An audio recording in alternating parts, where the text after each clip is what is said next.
मी आता लिंबू सरबत करते. आम्ही चहा पितो. माझे मिस्टर चहा पित नाही म्हणून त्यांच्यासाठी लिंबू करते.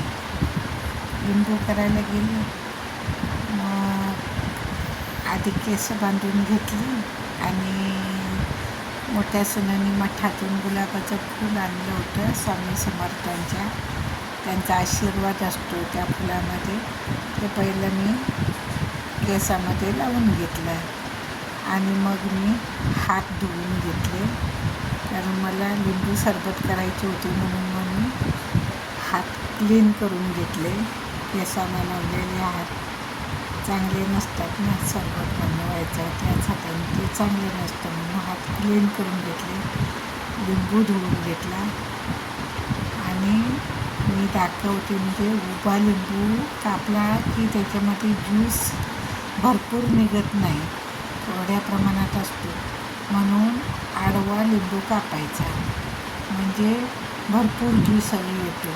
लिंबू आडवा लिंबू कापला की त्याच्यातून ज्यूस रस जास्त निघतो. म्हणून मला हे आडवा लिंबू कापला की असं असतं आणि उभा लिंबू कापला की त्याच्यामध्ये रेड दिसणार उभी. मी आडवा कापून घेते जास्त ज्यूस निघण्यासाठी त्याच्यातून. आता हा लिंबू साचा त्याच्यामध्ये असा कापलेला भाग खाली करून ठेवायचा आणि दाबून ज्यूस काढून घ्यायचा. कारण मी जास्तीचाच बनवला, कारण मिस्टरांना 3-4 ग्लास ज्यूस लागतो आणि मग बाकी ज्यांना राहिलेला बाकी ज्याला पाहिजे ते खातील बाकीची माणसं. घरात आमच्या फॅमिली जास्त आहे ना, म्हणून मी जास्तीचा बनवला. मी मोठी 2 लिंबू घेतले आणि बघा डबल टिब्बल पिळून घेतले. एकावर एक ठेवून पहिले सिंगल पिळून घेतलं, नंतर एकावर एक ठेवून अशी प्रक्रिया करून एक थेंब त्याच्यातला काढून घेतला ज्यूसचा. आता आम्हाला बायकांना सवयच आहे की थोडं पण वेस्ट घालायचं नाही, फुकट काय घालायचं नाही. त्याचा वापर कसा चांगला होईल हे आम्ही पहिलं बायकांचे, कारण बायकांना संसार करायचा शून्यातून सवय असते, मस्तपैकी हे करतात. म्हणून आम्ही ते लिंबू सगळं पिळून घेतलं आणि त्या साली राहिलेल्या असतात ना लिंबूच्या, त्या टाकून द्यायच्या नाही, त्या ठेवून द्यायच्या फ्रीजमध्ये आणि कुकर काळा पडायला नको म्हणून कुकरमध्ये ते घालू शकतो. अल्युमिनियमचा कुकर असतो तो काळा पडतो पाणी आणि गरम पाणी केलं की. त्या कुकरच्या तळाला ती साल लिंबवायची टाकून द्यायची म्हणजे काळा पडत नाही. आता चवीपुरता मीठ घालते आणि मिस्टरांच्या गोड कमी लागतं म्हणून त्यांच्यापुरता गोड कमी केला आणि राहिलेला लिंबू सरबत असतो त्यांना देऊन झाला ना, जो बाकी उरतो त्याच्यामध्ये मग एक्स्ट्रा साखर घालून ती हलवून मग घरातल्या फॅमिलीसाठी देते. आता ज्यूस मी हलवते चांगलं, म्हणजे त्यातली साखर मीठ चांगलं मीठ लगेच विरघळते, पण साखर आमची थोडी जाडी असते, ती विरघळायला टाईम लागते. आणि आता हलवत आहे साखर विरघळू देऊन.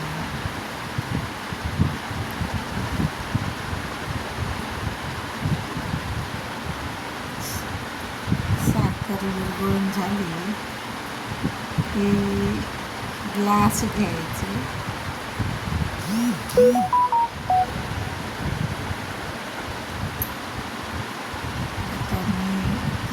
घेणार आणि त्याच्यामध्ये ज्यूस ओतणार, वर खाली असं करायचं असतं.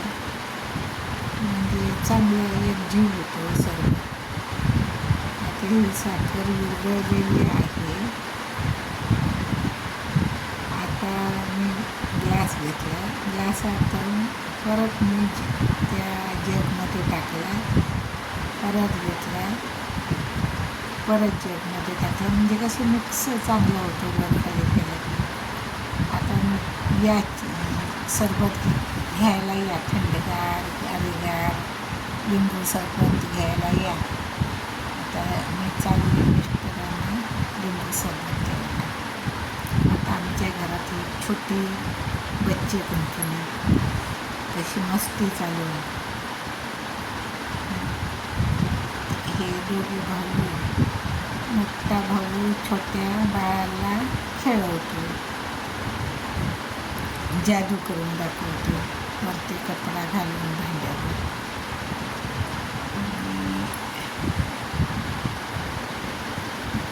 आणि मी आपली त्यांच्यावर लक्ष ठेवत असते. छोटी छोटी कामाच्या पण लागते जरा. आता मी जरा त्यांना खेळवते, तो कुरकुर करत राहायला की जरा ते वॉकरमधून त्या जरा फिरवते. म्हणजे त्याला पण बरं वाटतं. एका जागेवर कंटाळतो, त्याला वाटतं मोठी माणसं चालतात, दादा माझा चालतो म्हणजे मला का नाही चालते असं त्याला वाटतं. म्हणून थोडंसं त्या वॉकरमध्ये ठेवून फिरवते मी त्याला. मी शांत बसतो.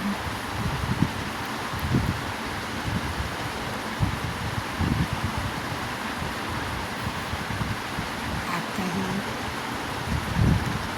माझी बारकी सून आणि हा नातू, दोघांची मस्ती चालू आहे. त्याला पण कोण खेळायला नाही, मग तो काकीला घेतो खेळायला, मस्तीला. मुलांची अशीच मजाक मस्ती चालू असते घरात. घरी आला रे आलाशी स्कूलमधून की एवढं नुसतं घर बडबड बडबड करत असतं. अशी